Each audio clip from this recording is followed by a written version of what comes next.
What's up, folks? Welcome back to Tactical Tortoise. My name is Trevi, and today we're going to be talking about a new Warhammer community article that reveals a ton of new mechanics for the Space Marine chapter, with specific focus on Guilliman and Guilliman's mechanics in 10th edition Warhammer 40k. This guy's an absolute beast. This article's insane, and it looks like Space Marines are going to be an unstoppable powerhouse in the new edition. So let's dive right in. Now, before we talk about Guilliman himself, what we want to do is talk about some of the surrounding mechanics for Space Marines, especially their new Gladius Strike Force detachment, which includes a lot of powerful faction abilities for the Space Marine army that interact specifically with Guilliman's mechanics. Now, one thing that's been spoiled in the past is the Oaths of Moment faction ability. All Space Marines are going to get this, at least the normal Space Marines. They have mentioned that non-Codex compliant Space Marines like Blood Angels and Space Wolves are going to be a separate faction, but still use a lot of the core Space Marine mechanics. Specifically,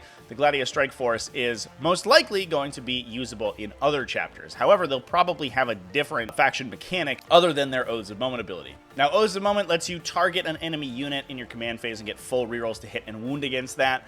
Just a single enemy unit, so small enemy units are not going to be that valuable for it, but Space Marines are going to be some of the best in the game at killing big, heavily armored centerpiece units like Knights or Titans. Those are going to vaporize extremely quickly to an army benefiting from Oaths of Moment. Now, as we know from 10th edition, when you choose your army, you'll also pick a detachment to use, which will give you a set of detachment abilities. And the detachment ability granted by the Gladius Strike Force is the new incarnation of combat doctrines. Now, combat doctrines are now once per game effects. You'll choose them in the command phase, and for the remainder of the battle round, your army will get whatever effect you chose. The options are either Devastator Doctrine, which a little ironically allows you to advance and shoot your weapons. This is because you are not normally eligible to advance and shoot with any weapon type besides assault weapons, meaning that assault weapons actually don't get a benefit from the Devastator Doctrine. So while this seems like an assault weapon tactical or assault style of effect, it is in fact hugely beneficial to rapid fire and heavy weapons. The Tactical Doctrine allows the army to fall back, shoot, and charge. This is super useful, especially because you selected in your command phase. So if you have units that are engaged,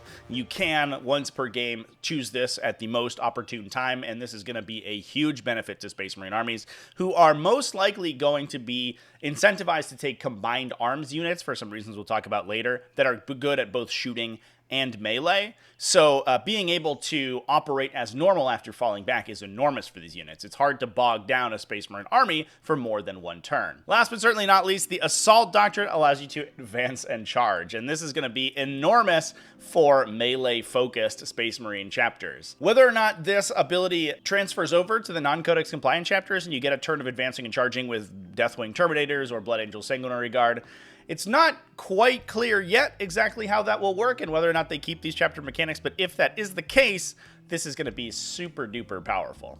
Now, the other thing that detachments gives you access to are stratagems. It sounds like there will be 11 core stratagems in the rulebook, a little bit of an upgrade from 9th edition where there were less, but you'll only have 6 stratagems attached to each detachment. So you only ever have 17 stratagems to worry about, 2/3 of which are core stratagems that you'll probably be using every game. So those are going to be a lot easier to remember. So the cognitive load of your stratagems is going to be a lot less. However, it does mean that the design team can put more focus on those stratagems and make them more powerful. And we see that clearly here in the Only in Death Does Duty End stratagem, which allows an Adeptus Astartes unit, when it's targeted in the fight phase, to fight on death until the end of the phase. Importantly, this is just Adeptus Astartes keyworded. Full stop. It's usable on anything. You could use it on a character. It's very similar to the Only in Death Does Duty End that we have currently. The timing's a little bit different. It works when you're targeted, not when you're actually destroyed. You're not 100% sure your character's going to die when you use it, but it also works on larger units. Things like Terminators and Aggressors can now fight on death, and you can use it on things like Dreadnoughts, and I think that's going to be enormous. You want to benefit from your Oaths of Moment ability as much as possible, so you want huge ranged attacks in your units, but with this stratagem unlocked, those units are also benefited by having powerful melee weapons, because If you eat a charge, you can then spend 2 CP to mutually annihilate. This stratagem is crazy. It's absolutely wild. And the fact that it's usable on any Adeptus Astartes is insane. It's going to mean that engaging into an Astartes army in melee is actually much tougher than it looks like. They may have combat interrupts available, depending on how that mechanic works in 10th edition. Plus, they also have this stratagem available, which means no longer are we running into these Space Marine armies that, you know, are a little bit pillow-fisted in melee. You can think of current incarnations of Iron Hands, for example, that are almost entirely gun lines. Now those gun lines are going to be incentivized to bring melee weapons within them and be able to hit you back exactly as hard as you hit them with your Alpha Strike, and that's insane.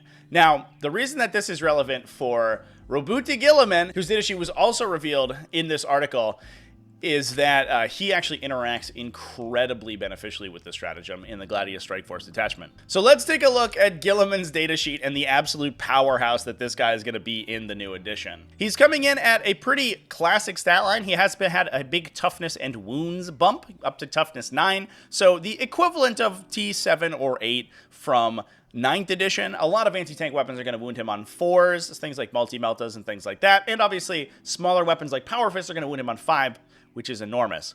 He's also up to 10 wounds and retains his 2+ save, but remains saddled with his relatively slow 8-inch move, and he does retain the monster keyword. He has not been upgraded to infantry, as a lot of people I think were expecting. Now, exactly how that works, we don't quite know yet. We don't know how monsters interact with terrain or the movement phase, and hopefully it will be beneficial for him, but we just have no idea. He keeps his cool, heavy bolter profile in the Hand of Dominion, a rapid-fire 2 weapon, so firing up to 4 shots at 15 inches, at strength 6, AP 2 damage, and his melee weapons have seen an enormous glow-up. The Emperor's Sword, a 14 attack melee weapon hitting on 2s at strength 8, AP 3 for a flat 2 damage with the devastating wounds characteristic. This is going to convert it to mortal wounds on a wound roll of 6, meaning that it's able to bypass saving throws and even makes it more effective at fighting infantry, since those mortal wounds are going to carry over against 1 wound models. 14 attacks with this profile is ludicrous. This guy is going to be able to blender infantry of almost any variety. But then also he has the Hand of Dominion weapon, which has the lethal hits characteristic, allowing it to automatically wound on its hit rolls of 6. That only brings 7 attacks, but at an impressive strength 14, AP 4 for a flat 4 damage. Now, one thing that I will note here is that we don't quite know how melee weapon profiles work yet. While ranged weapons, you make all of the ranged weapon profiles on your data sheet every time you are selected to shoot, unless otherwise specified with weapons with variable characteristics. It looks like melee weapons may not work that way, and instead you will choose one melee weapon profile to use.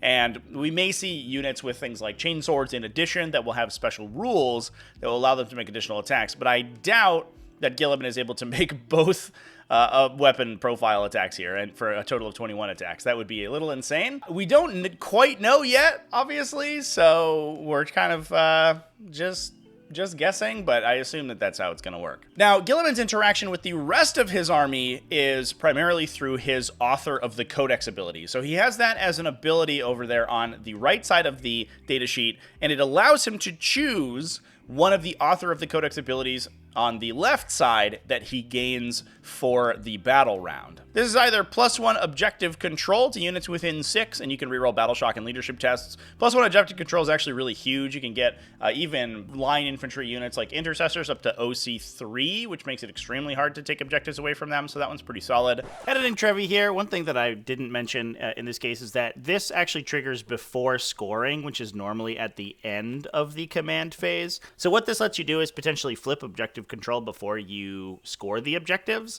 working like a command phase targeted OBSEC ability that we've seen in 9th edition. And that actually makes this ability really, really strong in very specific cases where getting +1 OC on a unit will actually allow you to take an objective back and score it that you normally wouldn't. Master of Battle, I think, is a standout to me. It essentially allows you to pick a second target for your Oaths of Moment. So if you kill the first target, Guilliman's follow-up target will then become the one that you reroll hit and wounds against. So it doubles the effectiveness of your Oaths of Moment. I think oftentimes you're going to see Space Marine players overkill dramatically whatever they chose as their Oath of Moment. So having Guilliman in your army to shore that up and allow you to kill 2 big things instead of just 1 is going to be huge.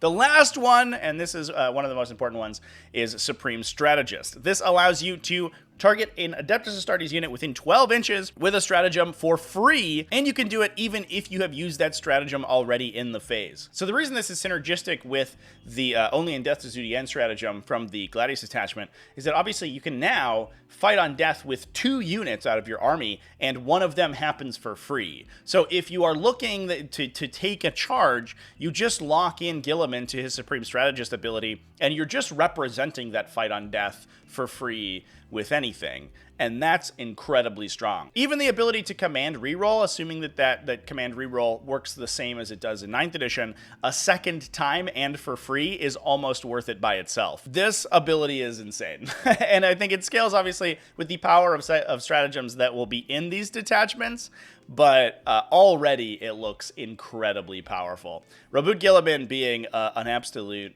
beast. He also has some interesting survivability abilities. He is a little bit easier to kill than he was. He lost his 3+ invulnerable save now for a standard 4+, and his Armor of Fate does trigger on a 3+ instead of a 4+, coming back with automatic 6 wounds, so it is a little bit more reliable than it was. He has the Lone Operative ability, so this is the ability that was spoiled a while ago that makes him untargetable for enemies outside 12 inches as long as he is benefiting from whatever grants him Lone Operative. In this case, it's while he's within 3 inches of 1 or more friendly Adeptus Astartes infantry units. Importantly, those infantry units do not need to have a minimum unit size, so unlike the current Lookout Sir rules, he's going to get it even if it's a single model standing next to him. It does not require him to be the closest model to be targeted, however, so even if there are 20 Space Marine infantry between him and the attacking unit, if the attacking unit is within 12, they're going to be able to shoot him.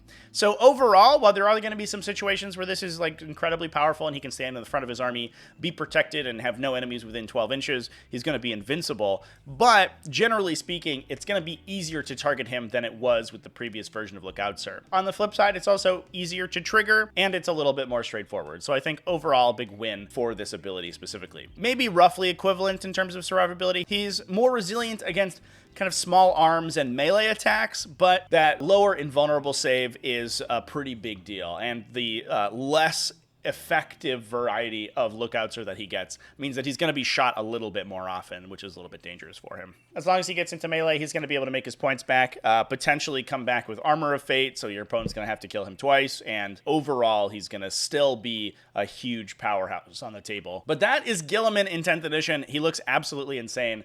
Let me know down in the comment section what you think about this guy, because he is wild. Space Marines look incredibly powerful. It's looking like they're going to be one of the most lethal armies in the game in 10th edition, which is good. It's nice for Space Marines to be a little bit less gimmicky, I think, than they were. And it definitely looks like you're going to be able to take a wider variety of Space Marine units and still be doing well with that Osimone ability sort of smoothing over any rough edges and optimization that your army might have. And with that, thanks for watching all the way to the end of the video. Big thanks as well to everyone who supports the channel, either over on Patreon at patreon.com/TacticalTortoise, YouTube channel members, Twitch subscribers.